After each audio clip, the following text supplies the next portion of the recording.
I'm Lauren Kling, and this is 5 Things That Changed Your Life.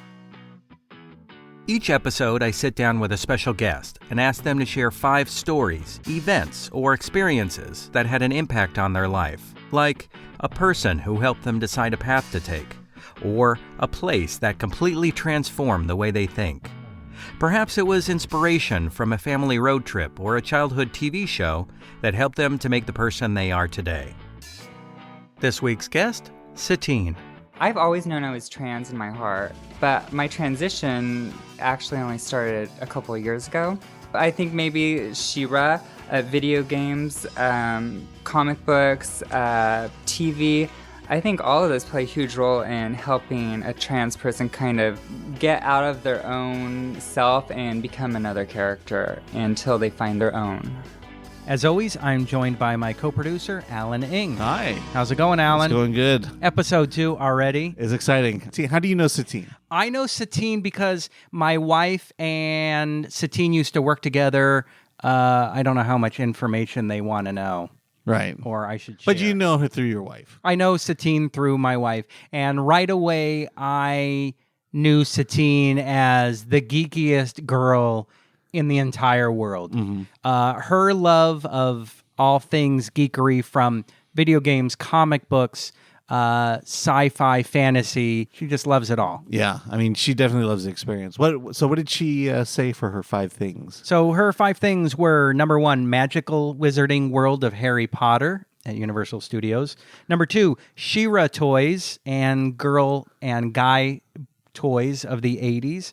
Number 3, coming out as a trans person. Number 4, video games and the age of Twitchtv. And number 5, online dating. I'm not into video games like she is, but definitely the old 80s geek toys and He-Man. Yeah, it's fun to hear somebody just talk about their love of toys that you remember as a kid, and how, and as an adult, why certain toys were important to her life versus toys that were important to me. And for her, talking about She-Ra and Wonder Woman and Gem, some of the female-driven characters, how they spoke to her and told her that she could be a superhero. Yeah, and then the 180 we take when we get into online dating. Yes.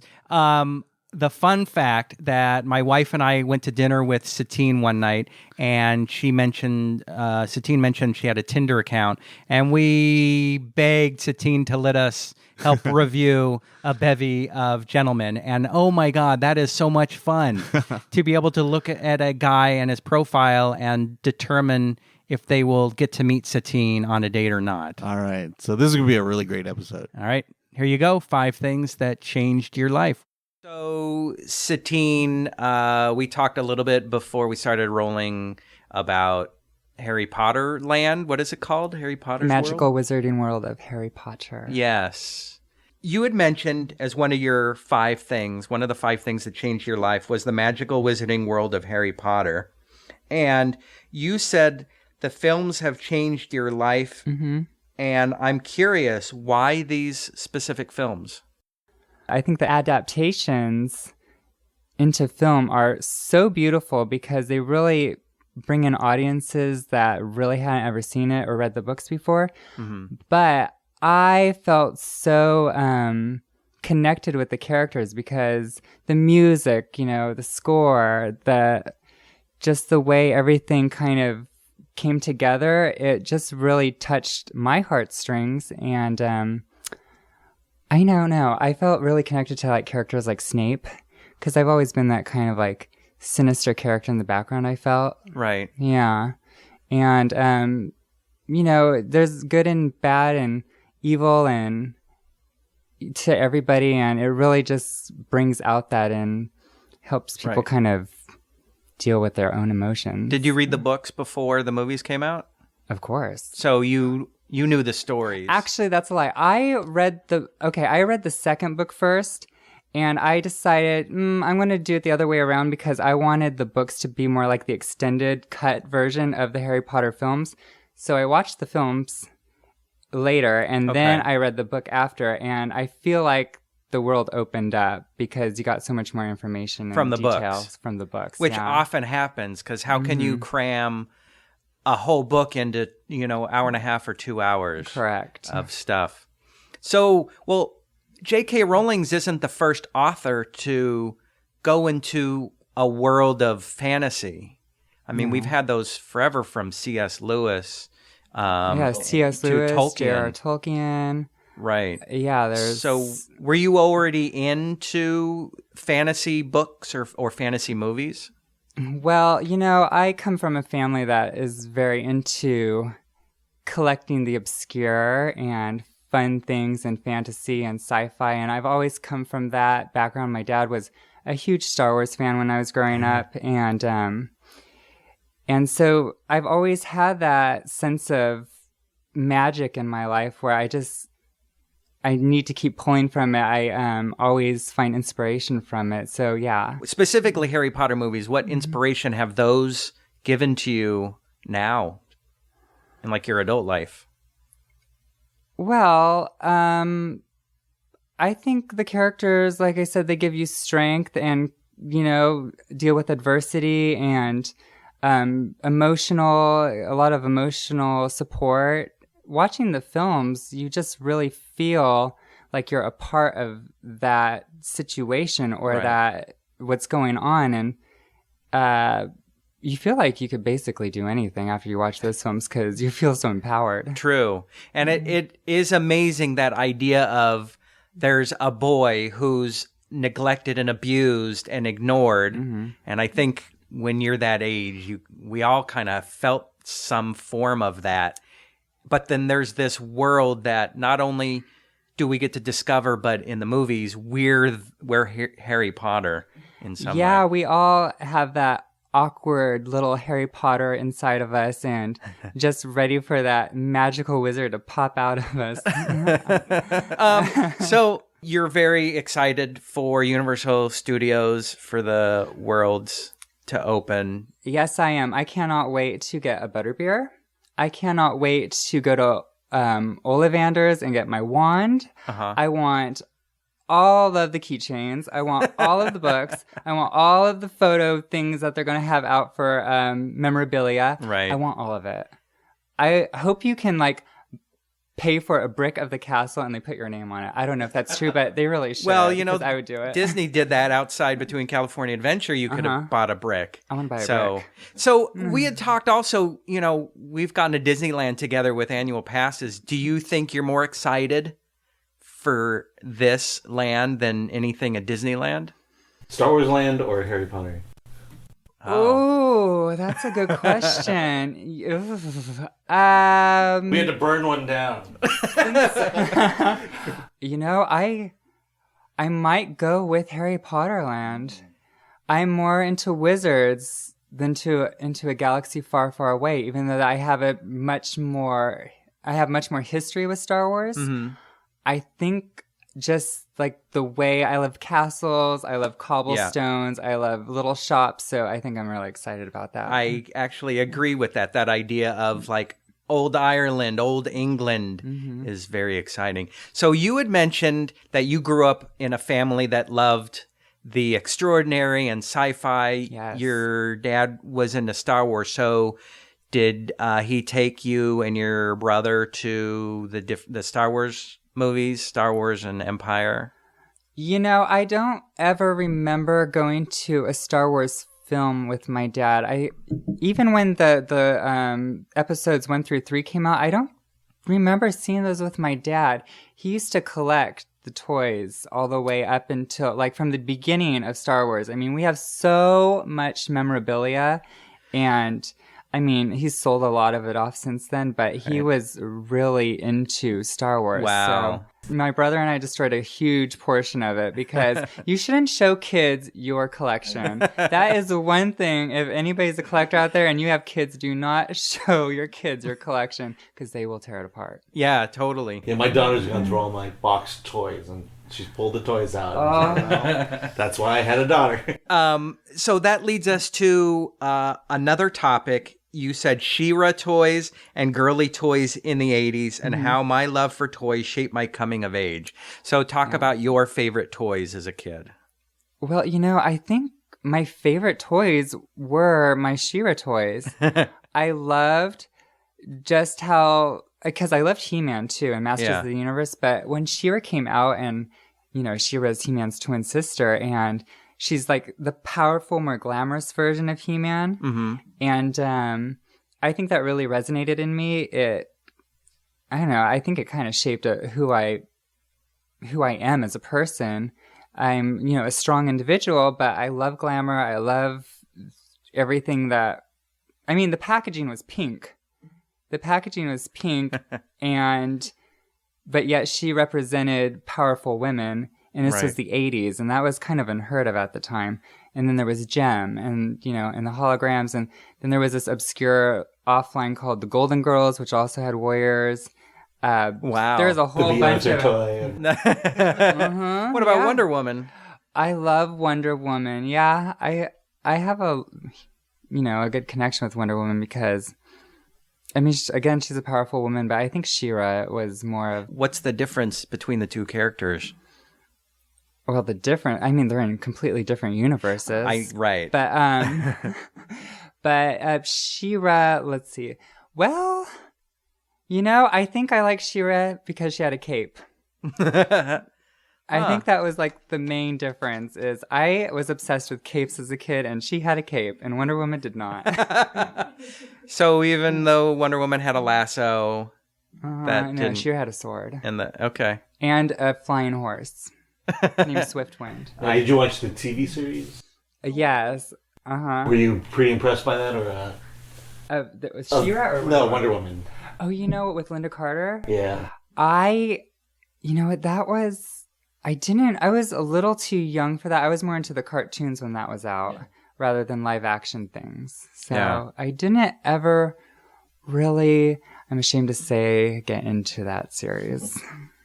It's okay. There's a lot of different things you could get into as a kid. So were you big into like all kinds of toys, like action figures, Marvel Universe or DC Comics? Oh my gosh, I had everything. You can name it. I had Ninja Turtles. I had Food Fighters. I had those little things that you rub the stomachs and it shows their power. I forget what they're called. It's like a holographic.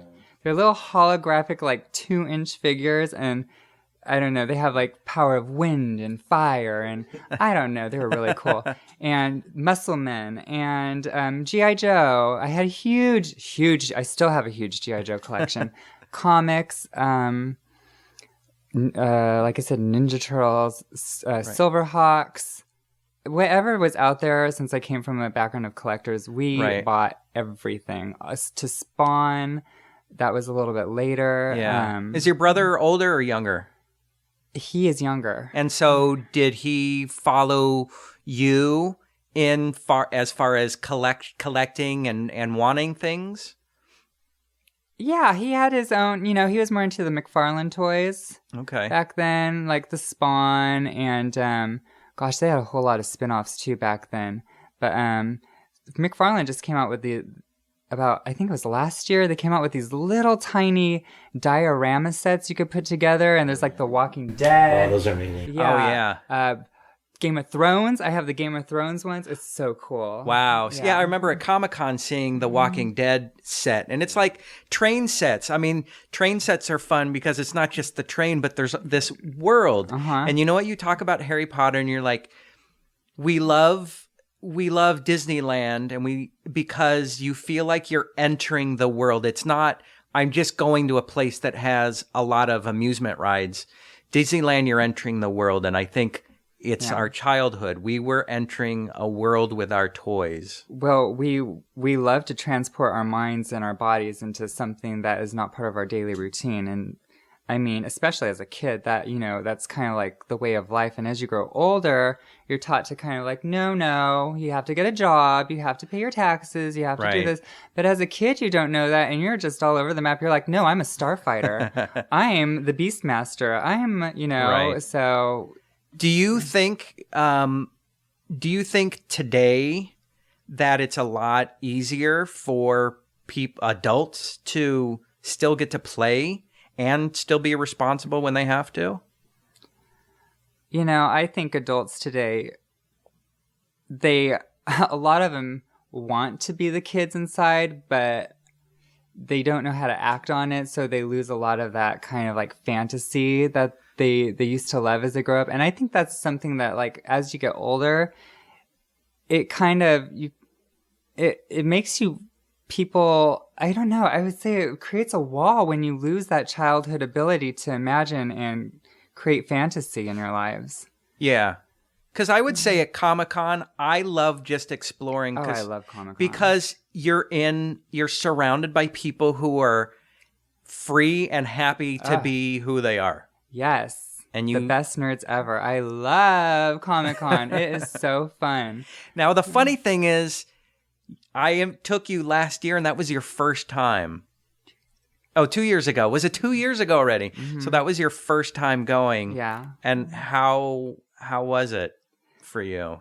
I mean, I was a little confused at first on how to actually get into what not conference, but what are they called? The halls. The halls. Okay. Yeah. The Hall H. And I didn't know how to get into anything. I was like, oh yeah, I'll just go see this. No, you actually have to wait in a 200-hour line. Right. And you have to, sign your life away, give them your social security. There's a whole, I'm just kidding.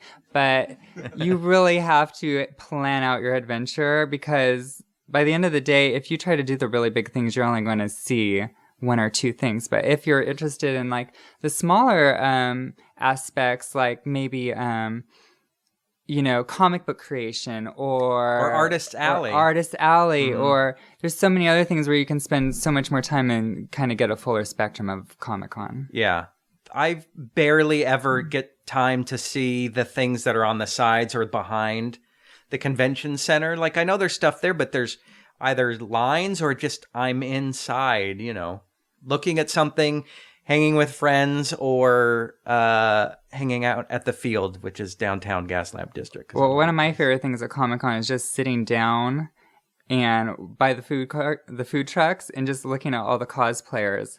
I think cosplay is so fascinating, and like the communities and the people who get involved and what it means to them to be part of the community and how much effort they put into these costumes. Mm-hmm.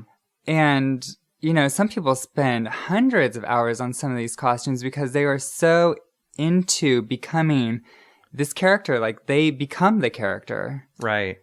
Yeah. Now, I know that you dressed up at least on a couple of occasions. Have you done more formal cosplay events or I have a very, I would say it's like just a very sad approach to cosplay. I mean, it's very makeshift compared to what you see there. Right. I mean, I look good. I'm not going to lie, but what they come up with compared to what I deliver is completely different. I try to make it so it's a more casual thing, so it feels a little bit easier to meet people, because sometimes if you're wearing a huge costume and you're like, oh, hi, hi, Daniel Radcliffe or whoever's there, right. You're like, and you're in like dressed as She-Ra or Thor or something, and you're like, that can be a little bit awkward. But yeah, hats off to those who can pull it off. Right. Absolutely. Well, cool. So we talked about toys of the 80s. And we talked about fantasy. So as you grew up, at some point you came out as trans. I did. And so you said, coming out trans, what coming out has afforded me as a trans person. So I'm curious, not just what it was like, but how it's changed or not changed your love of fantasy and toys and things that we've already talked about. Me coming out as trans? Yes. Oh, well, as... How long ago was it? Well, I've always known I was trans in my heart, but my transition physically actually only started a couple of years ago. But, I still embody like fantasy, science fiction. I mean, I think every trans person has that association with wanting to become someone else, or they see themselves as something they weren't necessarily born as. You know, they want to have an image of them that other people see too. Does that make sense? Yeah. Oh, yeah, totally. Yeah, and I think maybe She-Ra, video games, comic books, TV.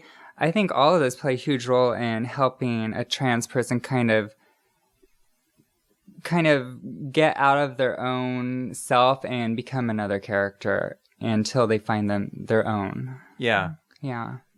I mean, I think as a teen and a preteen trying to learn about life and what it means to grow up, you enter these fantasy worlds, and it sounds like a theme that's universal to everybody, but we just experience it in a different way. Different ways. Yeah.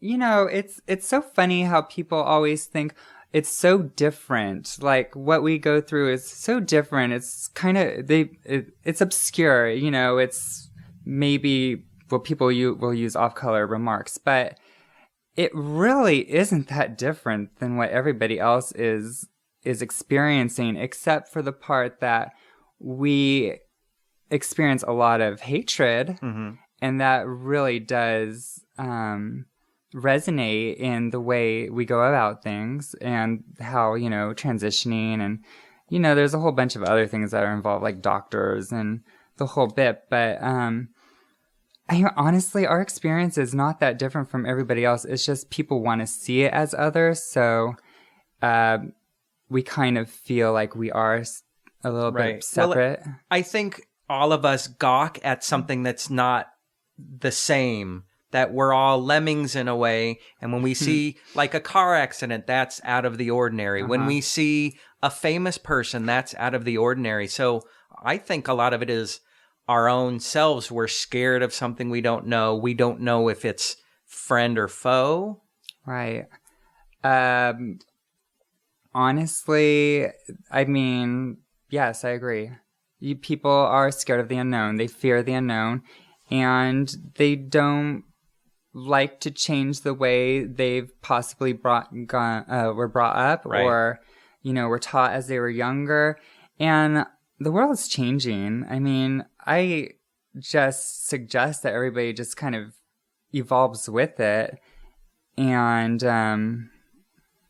right. Yeah. I think the best way is just for people to just be and interact with each other. And I think in some way you do see other people respond. And again, I come back to the Comic-Con idea, but when you're in a room or you're surrounded by, 100,000 other people who you look at somebody, it's funny, you can look at anybody and be like, oh, that's weird. And that's weird, but that's not weird. And that's not weird. It's just because you don't know anything about that genre, that particular thing. And I think that's, a reason why I relate so much to Comic-Con and, events like that, WonderCon, and, all those different cons, because you can kind of relate to people who are trying to be or are different.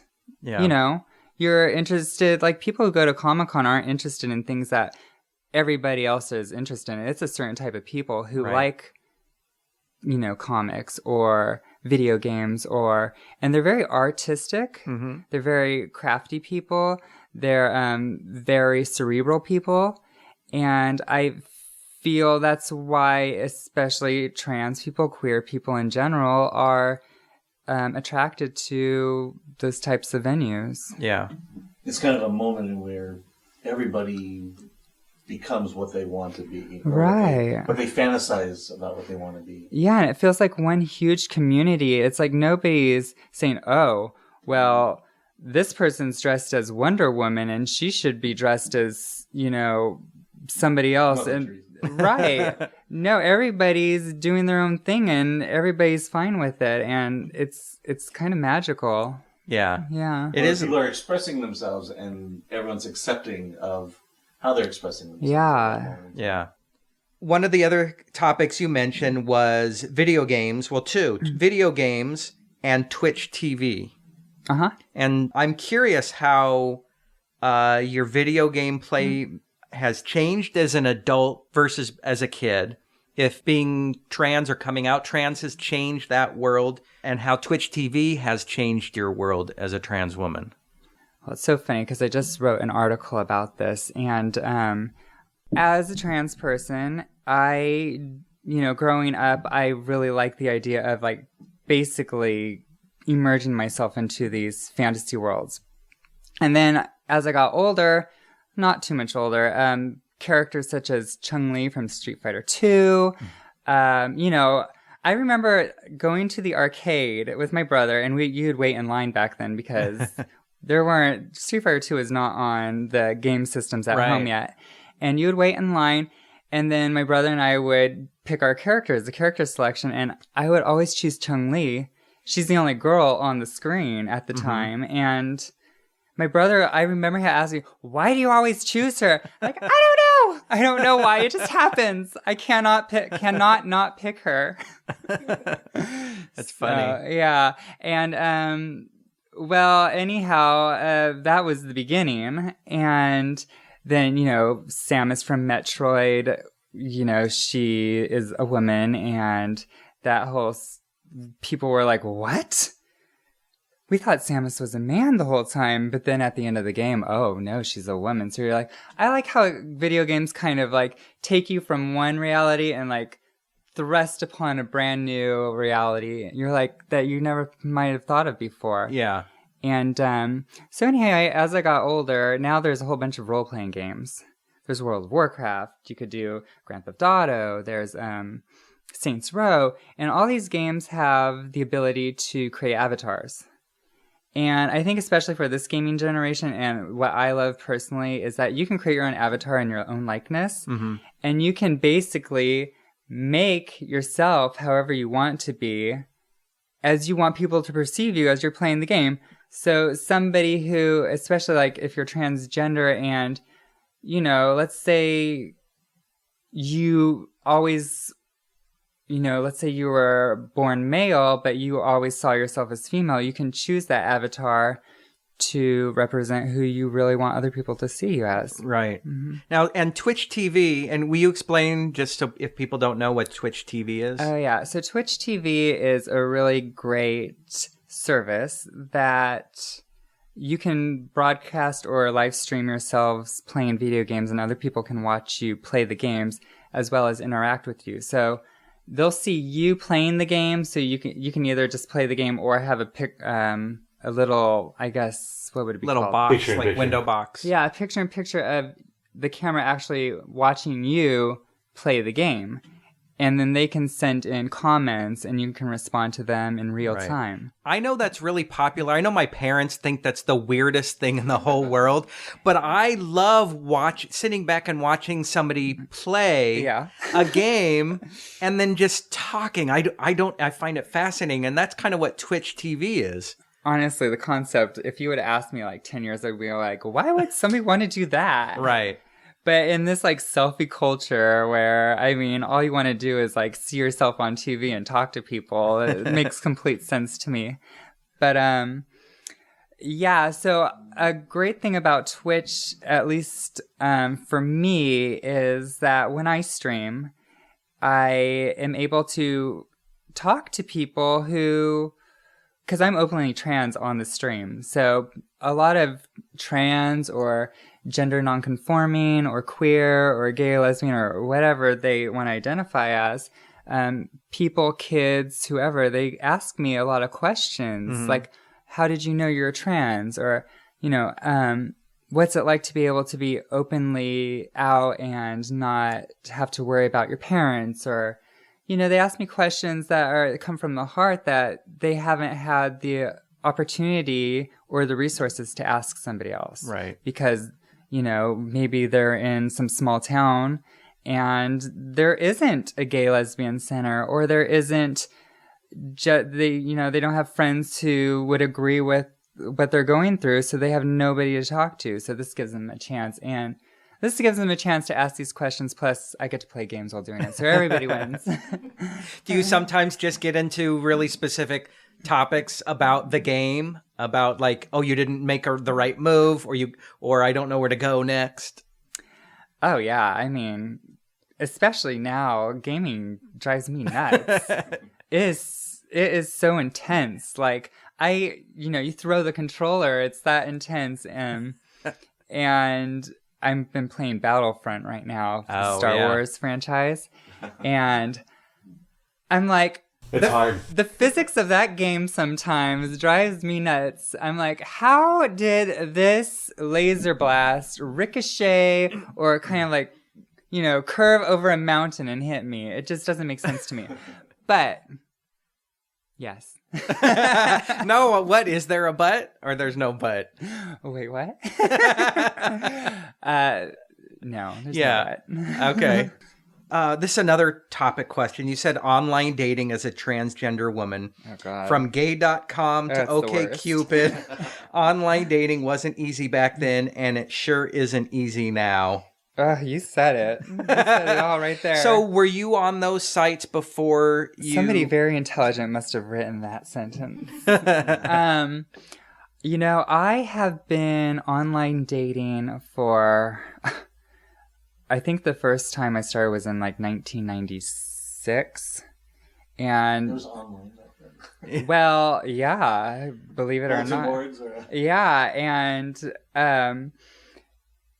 there was a site that was around, and it's called gay.com, and they had a chat room, and it was like literally broken up into a couple different topics. Right. And you go, okay, this topic represents me the most, so this is where I'll chat. And anyhow, that was my first experience with online dating because I met my first boyfriend through gay.com. Yes, wow. I lived in California, and yes, he lived in Michigan. However, it was a real romance, I promise you. It was a mess. I do not recommend, I do not recommend doing that. Like, if you're going to do online dating, please make sure they're in the same zip code or at least within a 50-mile radius. But, so after, I've tried it all. I've tried, this is gay.com at the time because there was really nothing else out there. But now that we have all these apps, Tinder, OkCupid, I've just started Happen. Oh, see, I don't even know about Happen. It's HAPPN, and it's basically a dating app based on GPS where it will tell you how many times you've crossed somebody's path in a certain day. And if you've crossed their path and you're interested or you didn't get the chance to say hi because you're too nervous or whatever, it'll give you that opportunity to go back and go, hey, I think you're swell. So I've been on that, and, there's been people that have been cute and kind, and I don't know, maybe I'll have a date later tonight. Oh. Have you met boys in the traditional old-fashioned sense of actually meeting somebody out somewhere? No. Not really. I'm almost 6'3", and people tell me, besides my height, that I can be pretty intimidating. I don't know why they say that. I think I'm pretty down to earth, but apparently people have a hard time from what I hear coming up to me. So sometimes, this has happened quite a bit, where somebody will see me out and about or wherever, and then they'll find me on a dating site and they'll message me there, hey, I saw you at Barnes & Noble, or I saw you at wherever, and I want to say hi, but it's too nervous. I'm like, all right, well, I guess that's as close as it's going to get nowadays, because nobody obviously wants to go talk to anybody anymore, so... Right. Everybody wants to do everything through their phones nowadays, it seems. Yeah, it's... But, I mean, yeah, I'm going to try Happen, see if it's happening, and maybe I'll find a husband. Have you tried J-Date before? J-Date? No. I haven't tried Christian Mingle either. Open your horizons. Boy, what if Comic-Con had What's that new one? The Farmers? Isn't there a Farmers one? Oh, where you can, meet other farmers? Yeah. That sounds fun. Yeah. I can get into a country boy. That sounds good. But do we have a commercial break we can go to? No, we don't. Who is the guy? Paint a picture of a guy that you could see yourself being Dating? with. Oh God. Hopefully somebody who's artistic, creative, intelligent, just like me. All those things. Beautiful, just like me. And no, I'm just kidding. You're not intimidating at all. No. No, I just want somebody who's down to earth. They have their stuff together. They're not offset by the fact that I'm transgender because, I mean, I'm tall and people look at me, so they need to be able to be comfortable in their own skin. Right. And, yeah, I don't know. We have things in common. It's great if they would like comics and video games and art. The Getty is always fun for me. I like to go to the Getty. I want to go to the Broad. I haven't been there yet. Somebody who doesn't say for the first date, let's have pizza and play video games, or let's have pizza and watch Netflix, because we all know where that goes. So I want somebody who's a little bit original and says, oh, let's go to this art exhibit and then maybe we could get lunch after or something like that. Have you had dates like that where... I have. Yeah. Those were the good ones. Yeah. Yeah. Those actually are the ones that stick out in someone's mind when somebody's a little bit creative and thinks outside the box. Right. So, guys, be creative. Don't just do the dinner and a movie or the... Right, and especially dinner and a movie, that never works out because on the first date especially, you should have either dinner and a walk or something where you can actually communicate with each other, because when you're in a movie, I mean, you can't talk. You're just asking to be like touched in the theater. So And just before then, you just saw each other eat. So. right. So you're all gassy and it ain't cute. The show Transparent. Oh, yes. What do you think that's done for the trans community? And I know you've been somewhat involved in people involved in the show. So what has this been like for you? Transparent has been a really amazing show. I mean, it's another show that's opened lots of doors for people. It's brought in topics that were typically taboo to the forefront, and it's written so well. The acting is phenomenal. It's won so many awards, and because of that, because it's won so many awards, like so many movies or shows that come out that people don't really see until like it starts winning awards. Right. It really has basically become, I would say, a staple in everybody's household, which is amazing, because when was the last time before Transparent that you saw trans representation in every household? There was Orange is the New Black, Laverne Cox. Right. She was around, I think she was a little bit before Transparent came out. I can't remember so, by a the couple of time seasons. frame. Yeah. Yeah, but It's between definitely those two shows, it really opened up a lot of communication about trans issues. Yeah, it's a golden age, another golden age of television in general. There's been a lot of great shows, and the fact that a show that a network would never pick up. Well, I'm so grateful that we are almost completely out of the reality TV situation. I mean, there were so many shows out there that, I mean, there were so many different reality shows. There weren't any story-based shows for a very long time until Netflix and Amazon and some of these other networks started bringing back, sitcoms and drom-coms. Is that what they're called? Dramedy comedies. It seems like everything on Netflix is a drom-com these days. Like a dark comedy or something. It was a long time coming to get back to the story-based structure of TV shows. And I, like you said, I know a lot of people who work on that show, and a huge percentage of the people who work on that show are also transgender. And honestly, at the same time I was coming out and starting my, my HRT therapy or hormone therapy and really becoming myself and getting to my own, that a friend of mine who writes on the show, she started introducing me to other trans people who also work on the show. And I am so grateful for that show and how I've met so many amazing, talented people. And it's given me a bunch of self-confidence and self-esteem. And everybody on that show, from Jill Soloway, Jeffrey Tambor, Zachary Drucker, Reese Ernst, Our Lady J, so many people on that show have really helped me kind of be comfortable with myself and embrace me in a world that I kind of fell into unknowingly, and it just kind of has enveloped me. And so that's why I'm so grateful for Transparent, other than the fact that it's an amazing show. Everybody who works on there is just such a blessing and really awesome people. And I've known you for a number of years, and so I've always known you to be pretty shy.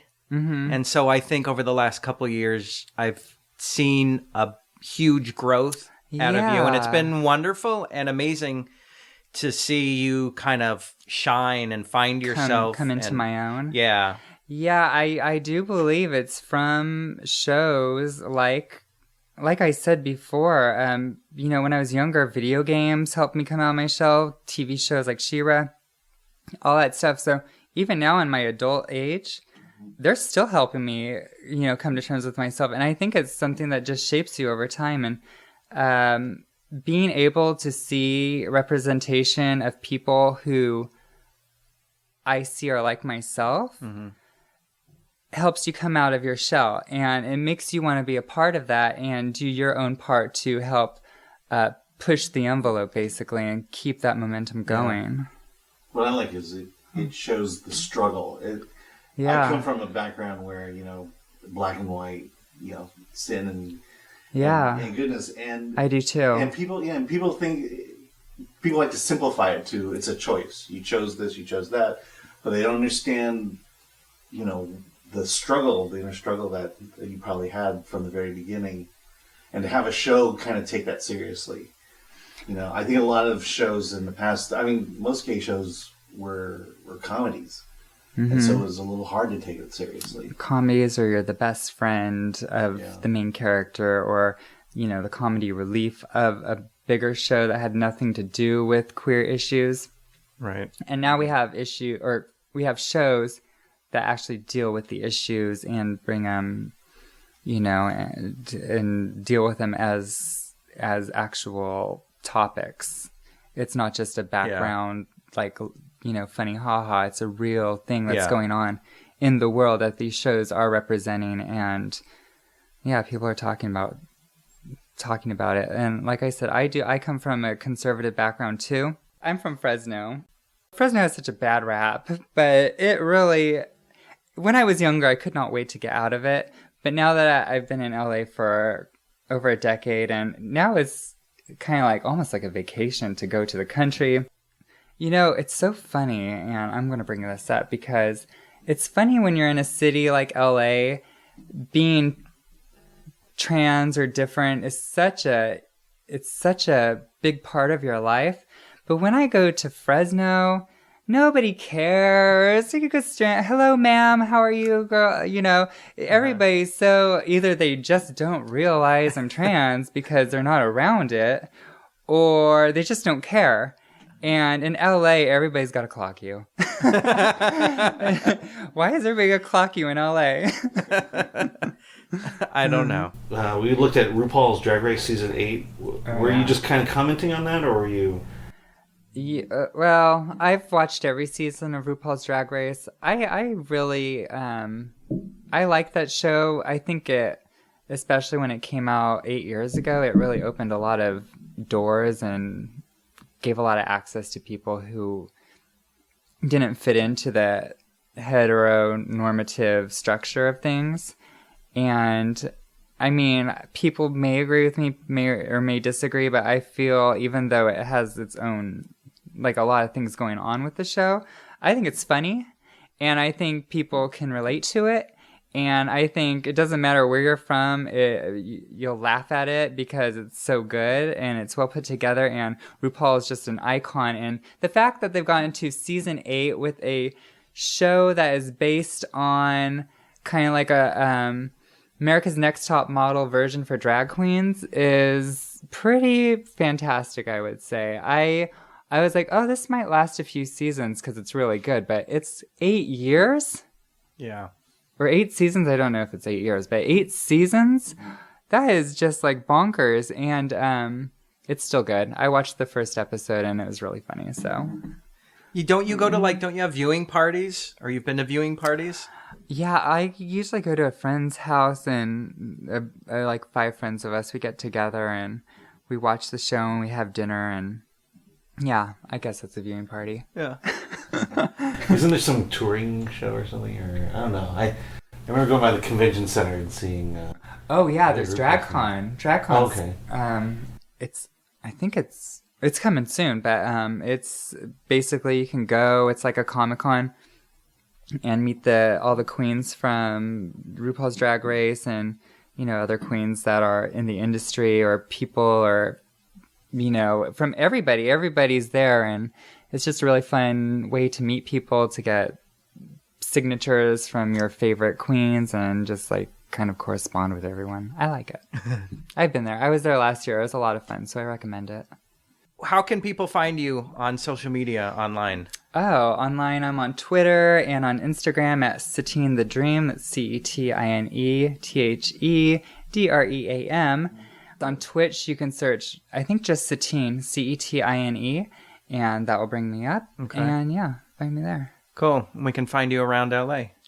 Oh, I'm everywhere. All right. I'm like Visa or MasterCard or one of those. You're like a credit card? Yeah, everywhere you want to be. Isn't that the logo? Or we left you at a bar, but we don't know it yet. Okay. Story of my life. All right, on that note, thank you, Cetine. Thank you. Thank you, Alan. As always, I want to thank my producer, Alan Ng. And this week's guest, Cetine. We want to hear from you. What's something that's changed your life? Let us know on our Facebook page at facebook.com/5thingspodcast. That's FIVE Things Podcast. Or on Twitter at 5thingspod. That's FIVETHINGSPOD. Thank you also to our sound engineer, Sammy Junio of the Hello Lion Face Podcast Network. Music by My Monthly Date. Subscribe to 5 Things That Changed Your Life on iTunes, Google Play, Stitcher, or your favorite podcast service. And go ahead and leave us a nice review if you'd like. For 5 Things That Changed Your Life, I'm Lauren Kling.